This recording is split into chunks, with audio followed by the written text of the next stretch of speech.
মাগো, ও মা, এই রমা, মাকে একবার পাঠিয়ে দাও তো। আমার ছেলেবেলার কথা স্পষ্ট মনে আছে। আমার মা ছিল হেমন্তীপুরের বৌরানী, আমার মায়ের সারা অঙ্গে ছিল গয়না। আবার আমি আমার নিজের হাতে আমার মাকে ঠিক আগের মতো করে সাজাবো। মা, মাগো, এই মাকে একবার পাঠিয়ে দাও তো। মা, এই দেখো না, এই নেকলেসটা মায়ের জন্য এনেছি। দেখো বাবু, তুমি যেন আমার মাকে হিংসে করো না। আরে বাবা, তোমারও হবে, তোমারও হবে।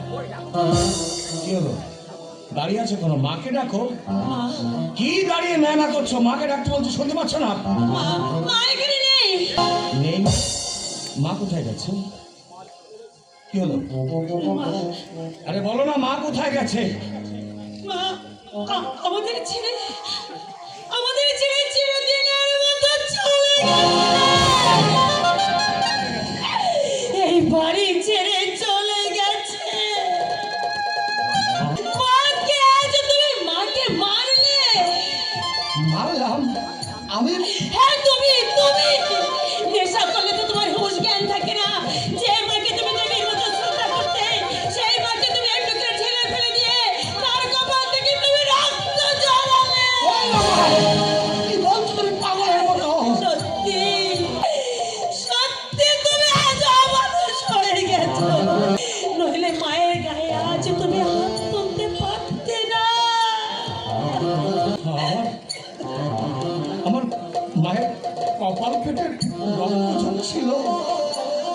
আমি আমার মাকে মেরেছি। হ্যাঁ, যাওয়ার সময় মা কিন্তু তোমাকে অভিশাপ দিলে না, শুধু একটা কথাই বললে, তোমরা সুখে থাকো বৌমা, তোমরা সুখে থাকো।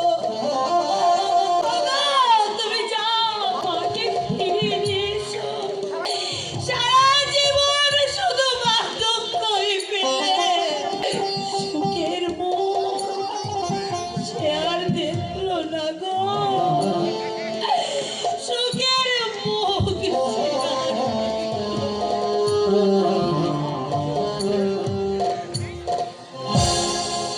মা, ও মা, মাগো, তুমি ফিরে এসো মা।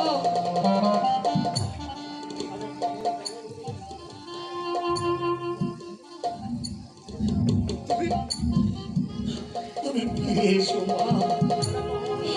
আমি একটু অমানুষ জানোয়ার বনে গেছি।